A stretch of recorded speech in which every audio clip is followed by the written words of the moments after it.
So yan, tikman natin. Masarap ba talaga ang aking luto?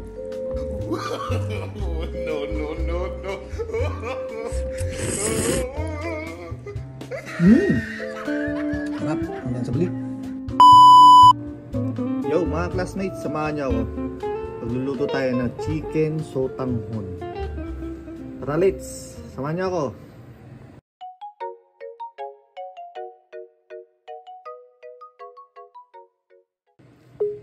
Ang gagamitin natin, siyempre yung sotanghon. Isa, dalawa, tatlo.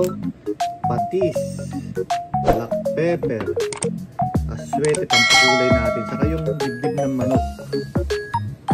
Carrots, repolyo, siyempre bawang, celery, yan yung chicken cubes, yung onion leeks, saka sibuyas.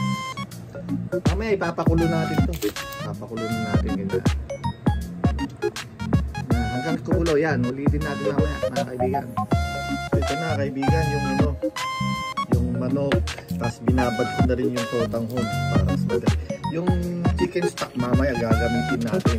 So nagpainit na rin ako ng mantika. Lalagay natin yung bawang. Tapos yung sibuyas siyempre. Yan, bango. Yung celery.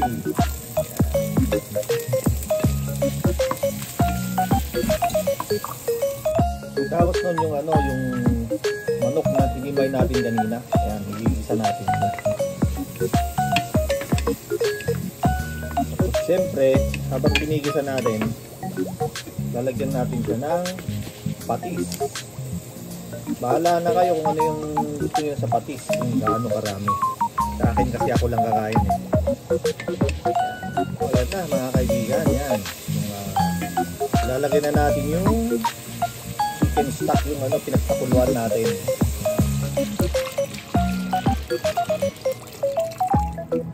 Yan. Saka natin ilagay yung chicken cubes.